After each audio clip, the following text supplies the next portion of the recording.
My wife tried to smother our baby because he was a boy, then demanded I bring him back so she could stop him becoming another man. When I told her no, she hissed, "You wouldn't understand. You're one of them." I just stared at her. That was a year ago. Yesterday, she filed her third appeal and called me a kidnapper on livestream while crying. I never should have believed my wife when she told me she wanted a baby. After we got married, she left me no choice but to go to a hotel with her to start a baby-making session. The hotel room was filled with candles, rose petals, balloons, and fleshlights. I was looking through rose-tinted shades, so I got down to business and filled her with everything I got. 3 weeks later, my swimmers got to work because the test came out with double lines. My wife Anna was jumping and going crazy. We bought a bunch of baby magazines and made an entire Bible of names for both a girl and a boy just in case. But here's the main red flag that I completely ignored. Anna didn't have a single female friend. The two she did have were still living in her hometown, and all the girls in her work were either jealous or bitter towards her. And after reading about how important girlhood is to a mother, I knew I had to do something. So I organized for her to go attend a local feminist group for women around her age. I figured they'd just be left-winged, regular people. I wish I had known while dropping my wife to the library that it was the last time I'd ever see her again, because the woman that returned wasn't my wife, for the most part anyway. Usually when I see my wife, she wraps her arms around my neck and I twirl her around. But this time I saw something I'd never seen before: hatred. But she smiled right after, and I figured that I had just imagined it. She told me the meetup had gone really well, and I was practically beaming with joy. I had no idea it was the calm before the storm. She continued to attend every Tuesday and Thursday. Sometimes it was even the highlight of her week. And after 3 months, she came home gushing about how excited she was for our baby girl to be born. I gently reminded her that we didn't know whether it was a boy or girl yet, but that's when her face turned super serious. I don't need an ultrasound to tell me what I already know. There's no way my body would bring another man into this world. I swear I thought she was pranking me. But then she proceeded to gag like it was the most disgusting thing in the world. "Anna, come on. Boy or girl, it's our baby. That's all that matters, right?" She turned away from me and started scrolling through her phone. I jokingly tapped her on the shoulder to get her attention again. "Don't you dare," she hissed. "You wouldn't understand. You're one of them." The words hit me like a slap, so I did what any husband would do in this situation. I called her sister. You see, up to this point, my wife had been perfect. I was hoping it was just the pregnancy hormones, but I needed to have a safety net in case things went south. And because I was an orphaned foster kid, that safety net had to be her family. According to her sister, Anna had always been extremely easily influenced by the wrong crowds. Usually it was just a phase. But she promised that if our child was a boy and anything happened, they'd be there to step up. I instantly breathed a sigh of relief. Fast forward to the 20-week ultrasound. It was a disaster. When the technician cheerfully announced, "It's a boy," Anna actually shoved the wand away and sat up. "Check again," she demanded. "You're wrong." The poor technician looked bewildered. "Ma'am, I've been doing this for 15 years. See here? That's definitely—" "I said check again," Anna interrupted. I had to physically hold Anna back as she lunged at the woman. The technician called for security, and we were escorted out. The day our baby was born should have been the happiest day of our lives. But even before the baby came out, the nurses confirmed it was a boy. I jumped up with excitement. My wife started screaming harder, as if the pain of the news was even worse than the pain of giving birth. And when baby Leo finally met me and his mom for the first time, my wife just lay in bed completely straight-faced, holding him at arm's length like he was a disgrace. As soon as we got home, I knew it was time to break the news to my wife. "Hey, so your family offered to take the baby in for a while?" "Yes, yes, 1,000 times yes," she exclaimed without a second thought. I told her they would be coming in an hour, and her and baby Leo went for a nap together, his last nap with mommy. I was watching TV when I could hear baby Leo crying. My heart dropped and I instantly ran up the stairs calling my wife's name. But when I got to the top, the door was locked. Something deep in my gut told me it wasn't right. I frantically tried to bang on the door to wake her up, and when it didn't work, I used all my force to kick it down. What I saw made my heart break. My wife was lying right on top of baby Leo. Leo was already covered in bruises. My wife insisted it was an accident, but I didn't care. As soon as her family arrived, I handed Leo over and told them to bring him to theirs immediately. "You almost unalived Leo?" I yelled, voice shaking. "Oh, typical male. Always blames the woman for things she can't even control." I stopped listening after that, because as I watched back the baby monitor footage, I saw it. My wife locked the door and proceeded to lie on top of Leo with her eyes wide open. It was planned. My hands shook as I saved the footage to my phone. Anna was in the shower, humming some tune from her feminist group meetings. The video showed everything clearly. Her locking the door, walking over to Leo's crib, and deliberately pressing her full weight onto our newborn son. His tiny cries had been muffled under her body. This wasn't postpartum depression or an accident. This was attempted murder. I called Anna's sister with trembling fingers, keeping my voice low as water ran in the bathroom. She picked up on the second ring. I whispered urgently about what I'd witnessed, explaining that Anna had intentionally hurt Leo and I had video proof. My voice cracked as I described the bruises on our baby's tiny body. Her sister's response chilled me to the bone. She confirmed Leo was safe at their house, then told me to call the police immediately. But what she said next made my blood run cold. This wasn't the first time Anna had done something like this. The shower turned off. I quickly ended the call and tried to compose myself. Anna emerged from the bathroom wrapped in a towel, her wet hair dripping onto the carpet. She looked completely normal, even refreshed. She asked casually when her family would be bringing Leo back, as if she hadn't just tried to suffocate our son an hour ago. The disconnect was terrifying. She genuinely expected to get him back, to have another chance to hurt him. I forced myself to act normal, telling her they'd probably keep him overnight to give us a break. Meanwhile, I was frantically texting her sister under the table, begging them to keep Leo away indefinitely. My fingers fumbled over the keys as Anna started talking about renovating the nursery, discussing paint colors and new furniture arrangements. She was planning for a baby she'd just tried to call. While Anna browsed nursery ideas on her laptop, I stepped outside and called the police non-emergency line. The officer who answered listened as I explained the situation, that I had video evidence of my wife assaulting our newborn. He advised me to file a report immediately and seek emergency custody protection. The words felt surreal coming out of my mouth. mouth. Anna must have noticed I was gone too long. She appeared at the back door, her expression dark. She'd overheard enough to know what I was doing, but instead of denying what she'd done to Leo, she launched into a tirade about how I was betraying the mother of his child. Not once did she deny hurting him. Then came the justification that made my skin crawl. She claimed male babies were naturally aggressive and needed firm boundaries from birth. She actually believed she was doing the right thing by hurting our son. Over the next few days, Anna's campaign to convince me that Leo was dangerous intensified. She showed me articles from her feminist group's website about male violence supposedly starting in infancy. The pseudoscientific claims were absurd, that boy babies showed aggressive nursing patterns and dominant crying behaviors, but Anna absorbed it all as gospel truth. I realized with growing horror that Anna's group had completely radicalized her. They'd convinced her that male children were inherent threats that needed to be controlled through harsh discipline from birth. Our innocent baby son had become the enemy in her mind. Anna demanded we retrieve Leo immediately, insisting that her parents would spoil him into toxic masculinity. When I refused, her mask finally slipped completely. She threatened to call the police herself, claiming I had kidnapped our child. The woman I'd married was using our legal system as a weapon to regain access to the baby she wanted to harm. I knew I needed legal help fast. I contacted a lawyer who specialized in child protection cases. After reviewing the baby monitor footage, she confirmed I had a clear case for emergency custody. The relief I felt was overwhelming, but short-lived. Anna had already started calling her feminist group members for support during what she called her husband's betrayal. Within hours, they began arriving at our house. I watched from the window as car after car pulled up, women getting out with grim, determined faces. Soon, our living room was full of Anna's group members, all validating her beliefs about male aggression and the need to control it early. I was now outnumbered in my own home by people who genuinely believed my infant son was a future threat to society. The women spoke about Leo as if he was already contaminated by toxic masculinity. They discussed strategies for proper male infant management, sharing stories of how they disciplined their own sons. One woman bragged about making her 6-month-old son sleep on the floor to prevent him from developing a sense of entitlement to comfort. I pretended to listen sympathetically while secretly recording their conversations on my phone. Every word they spoke was more evidence of an organized ideology that promoted child abuse. They weren't just supporting Anna, they were reinforcing her delusions and encouraging her to fight for access to Leo. As the meeting wrapped up, the women formed a plan. They would help Anna research father's rights and find ways to undermine my credibility in any custody battle. They assigned roles. One woman would research my background, another would help Anna document my behavior, and others would provide witness statements about what a devoted mother Anna was. I realized I wasn't just fighting Anna anymore. I was up against an entire group that saw me as the enemy trying to protect a future oppressor. They viewed my attempt to keep Leo safe as part of the patriarchal system protecting male privilege from birth. That night, as Anna slept beside me, I lay awake planning my next moves. I needed to protect Leo not just from his mother, but from an entire ideology that marked him as dangerous simply for being born male. The woman I'd fallen in love with was gone, replaced by someone who saw our innocent baby as a threat to be neutralized. I thought about my own childhood in foster care, bouncing between homes, never feeling truly safe or wanted. I'd promised myself my children would never experience that instability, but now I faced an impossible choice: keep my family together and risk Leo's safety, or tear it apart to protect him from his own mother. The irony wasn't lost on me. Anna's group claimed to be fighting violence, but they were promoting it against the most vulnerable victims imaginable: infant boys who couldn't defend themselves or understand why they were being hurt. They'd created an ideology that justified child abuse by painting baby boys as future predators who needed to be broken early. As dawn broke, I made my decision. I would fight with everything I had to protect Leo. He deserved to grow up in a world where being male wasn't seen as a character flaw requiring correction through violence. He deserved a chance to become whoever he was meant to be without someone trying to punish him for his gender from birth. The battle ahead would be brutal. Anna had her group's support and their shared conviction that they were saving the world from toxic masculinity, one baby boy at a time. But I had something more powerful: a father's love and determination to protect his child from harm,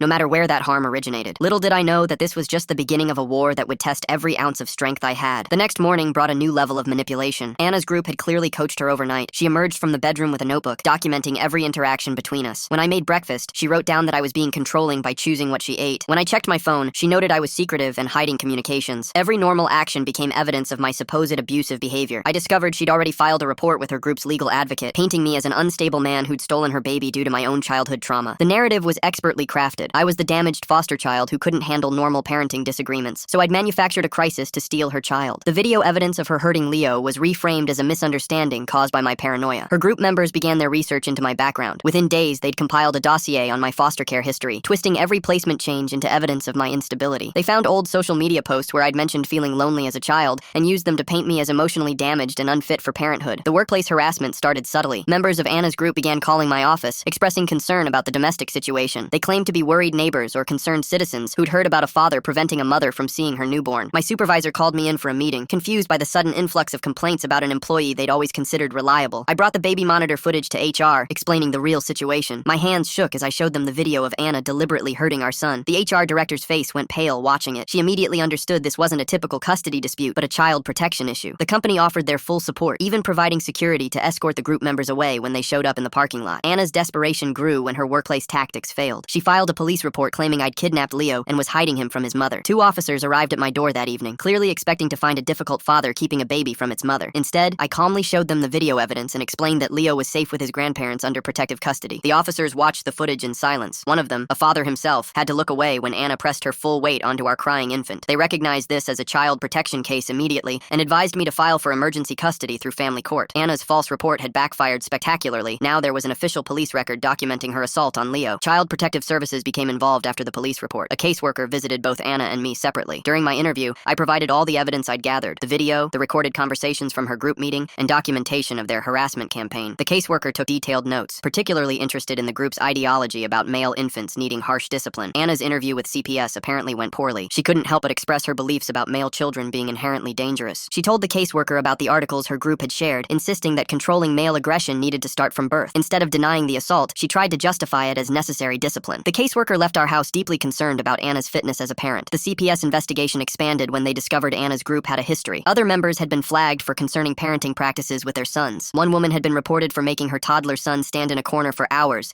as punishment for normal childhood behavior. Another had been investigated for denying her son food as discipline while her daughter ate normally. A pattern emerged of gender-based abuse disguised as preventing toxic masculinity. Anna realized the legal system wouldn't support her parenting philosophy. Her desperation reached new heights. She convinced her parents to arrange a supervised visit with Leo, promising she just wanted to see him. Her parents, not fully understanding the situation, agreed to let her visit for an hour while they watched. The visit turned into a nightmare. After 30 minutes of seemingly normal interaction, Anna suddenly grabbed Leo and ran for her car. Her parents, shocked by their daughter's behavior, immediately called the police while trying to stop her. Anna locked herself in the car with Leo, refusing to give him back. She kept repeating that she needed to save him from becoming another violent man. Police arrived within minutes. Anna was still in the car, holding Leo and ranting about male violence and the patriarchal system trying to create another oppressor. The officers had to talk her down for nearly an hour before she finally surrendered Leo. They arrested her for attempted kidnapping and violating the protective custody arrangement. During her time in custody, Anna made statements that sealed her fate. She told the booking officer that she needed to correct Leo's male nature before it was too late. She explained her group's theories about infant boys showing early signs of toxic masculinity. Every word she spoke demonstrated that she posed an ongoing threat to our son's safety. The court ordered a psychological evaluation to assess Anna's fitness for any parental contact. The psychiatrist's report was damning. Anna showed no insight into the harm she'd caused Leo. She maintained that her actions were justified and necessary. The evaluation revealed that her group's ideology had become so deeply ingrained that she genuinely believed male children were dangerous from birth. I realized this wasn't temporary. Anna hadn't been influenced by pregnancy hormones or postpartum issues. She'd adopted a permanent worldview that made her dangerous to our son. The woman I'd married was gone, replaced by someone who saw our innocent baby as an enemy to be controlled and subdued. The court granted a temporary restraining order, preventing Anna from any contact with Leo. Her group responded by escalating their harassment campaign. They organized protests outside her parents' house, demanding Leo be returned to his mother. They created social media pages portraying Anna as a victim of the male-dominated custody system. My phone rang constantly with threats from strangers who'd been convinced I was denying a mother her natural rights. The harassment extended to Anna's parents. Group members showed up at their house at all hours, demanding to know why they were helping steal a baby from his mother. They left threatening messages, spray-painted accusations on their driveway, and tried to break into their backyard where Leo sometimes played. Her parents, who'd initially been sympathetic to their daughter, began to understand the full scope of what they were dealing with. Security cameras captured several group members attempting to break into the house one night. They'd convinced themselves they were rescuing Leo from an abusive situation. The police arrested 3 women for attempted breaking and entering. The investigation revealed this wasn't their first such attempt. They'd organized similar campaigns against other fathers who tried to protect their sons from abusive mothers in the group. The pattern became clear. The group specifically supported mothers who showed harsh discipline toward male children while attacking any fathers who intervened. They'd created an entire support network for women who believed their sons needed to be broken early to prevent future violence. Fathers who tried to protect their boys were labeled as part of the patriarchal system, enabling toxic masculinity. The court extended the restraining order to include all known group members after reviewing evidence of the organized harassment campaign, but Anna refused to accept defeat. When her lawyer explained that she needed psychological treatment to have any hope of future contact with Leo, she refused. She claimed therapists were part of the patriarchal medical system designed to gaslight women into accepting male violence. Her refusal to acknowledge Leo's right to safety confirmed what I'd feared. The ideology was more important to her than her maternal bond. She'd rather lose her son forever than admit that baby boys weren't inherently dangerous. Her lawyer advised that refusing treatment would result in permanent loss of parental rights, but Anna didn't care. The group had convinced her she was a martyr for their cause. I filed for full custody with supervised visitation only if Anna completed treatment. The custody hearing was scheduled for 3 months out. In the meantime, Leo thrived with his grandparents. Free from the threat of his mother's ideology, he developed normally, a happy, healthy baby who smiled at everyone and showed no signs of the aggressive tendencies Anna claimed all males possessed. The group's harassment continued despite the restraining orders. They couldn't physically approach us, but they found other ways to make our lives difficult. They called my workplace repeatedly until the company had to change my direct number. They sent letters to my neighbors warning them about the dangerous man who'd stolen a baby. They even contacted Leo's pediatrician, trying to convince her I was medically neglecting him by not addressing his supposed aggressive tendencies. agencies. Each action they took created more evidence for our case. I documented everything meticulously. Every threatening call, every false accusation, every attempt to interfere with Leo's care went into a file for the court. The group didn't realize they were building the case against themselves with each escalation. Anna's parents fully understood the situation now. They'd seen their daughter choose ideology over her child. They'd experienced the harassment from her group firsthand. They provided statements for the court describing Anna's transformation and her current inability to safely parent Leo. It broke their hearts, but they knew protecting their grandson had to come first. The custody hearing approached with Anna showing no signs of accepting treatment or acknowledging the harm she'd caused. She doubled down on her beliefs, giving interviews to fringe blogs about how the patriarchal system had stolen her baby for trying to prevent future male violence. She portrayed herself as a victim, while never once expressing concern for the bruises she'd left on Leo's tiny body. Her lawyer tried to convince her that completing a treatment program was her only hope of maintaining any relationship with Leo. But Anna's group had convinced her that accepting treatment would be admitting she was wrong. They told her she was standing up for all women by refusing to let the male-dominated system gaslight her into accepting dangerous male behavior. 3 weeks before the custody hearing, Anna made one last desperate attempt. She hired a new lawyer who filed a motion claiming I'd fabricated the video evidence using deepfake technology. The motion was so absurd that even Anna's lawyer seemed embarrassed presenting it. The judge ordered a forensic analysis of the video, which confirmed what everyone already knew. It was authentic footage of Anna deliberately harming our infant son. The failed motion only strengthened my case. It showed Anna's complete refusal to accept responsibility for her actions. Rather than acknowledge what she'd done and seek help, she was inventing conspiracy theories to avoid accountability. The forensic expert's report became another piece of evidence demonstrating her unfitness as a parent. As the hearing date arrived, I prepared myself for the final battle. Leo was safe with his grandparents, growing and thriving in an environment where his gender wasn't treated as a character flaw. Anna remained entrenched in her ideology, surrounded by group members who reinforced her delusions. The court would have to decide whether a mother's rights superseded a child's safety when that mother genuinely believed her infant son was dangerous simply for being male. The morning of the hearing, I held Leo close, promising him I'd protect him no matter what. He grabbed my finger with his tiny hand, completely trusting and innocent. He had no idea his mother saw him as a threat to be controlled. He just knew he was loved and safe. I was determined to keep it that way, regardless of what the court decided. Anna arrived at the courthouse surrounded by her group members, who held signs about maternal rights and systemic bias. She wore a pin that read, "Mother Against Male Violence," and carried a folder full of articles about toxic masculinity in infants. She looked at me with pure hatred, seeing not the man she'd married, but an enemy of her cause. Inside the courtroom, the evidence spoke for itself. The video of Anna assaulting Leo played on a screen while she watched without a hint of remorse. When asked about it, she maintained that she was establishing necessary boundaries with a male child who would otherwise grow up entitled to comfort and affection. The judge's expression grew increasingly concerned as Anna explained her theories about infant boys needing harsh discipline to prevent future violence. My lawyer presented the pattern of harassment, the false accusations, the attempted kidnapping, and Anna's refusal to accept treatment. Expert witnesses testified about the psychological harm of gender-based abuse in infancy. Child development specialists explained how Anna's ideology would cause lasting damage to Leo's emotional and psychological development. Anna's testimony revealed the depth of her radicalization. She spoke passionately about the danger male children pose to society. She cited pseudoscientific articles her group had shared. She insisted that fathers protecting their sons were simply enabling future predators. Not once did she express love for Leo or concern for his well-being. He was simply a male who needed to be controlled before he became dangerous. The judge's decision came swiftly. Full custody to me, with Anna granted supervised visitation only after completing a year-long treatment program addressing her dangerous beliefs about male children. Anna's reaction was immediate and volcanic. She accused the judge of being part of the patriarchal conspiracy. Her group members had to be removed from the courtroom as they shouted about injustice and male privilege. But the battle wasn't over. Anna announced she would appeal the decision rather than accept treatment. She'd rather fight the system than work toward safe contact with Leo. Her group rallied around her, portraying her as a martyr who'd lost her child for trying to prevent male violence. They organized fundraisers for her appeal, spreading their dangerous ideology to anyone who would listen. The appeal process meant more months of uncertainty, but Leo remained safe with his grandparents and me. Each day without his mother's influence, he grew stronger and happier. He learned to crawl, his first teeth came in, and he said his first word, Dada. Every milestone was a reminder of what Anna was missing by choosing ideology over motherhood. Her appeal failed when the higher court reviewed all the evidence. The video of her assaulting Leo, her statements about male infants being dangerous, her refusal to accept treatment. It all painted a clear picture of a mother who posed a genuine threat to her child. The appellate court not only upheld the original decision, but noted that Anna's continued participation in the group demonstrated no change in her dangerous beliefs. With her legal options exhausted, Anna made one final attempt. She claimed she'd had an awakening and realized she'd been wrong. She wanted to enter treatment and work toward reunification with Leo, but investigations revealed she was still active in the same group, still spreading the same theories about male violence starting in infancy. Her supposed change of heart was just another manipulation tactic. The court saw through her deception. The judge noted that Anna's pattern of dishonesty and manipulation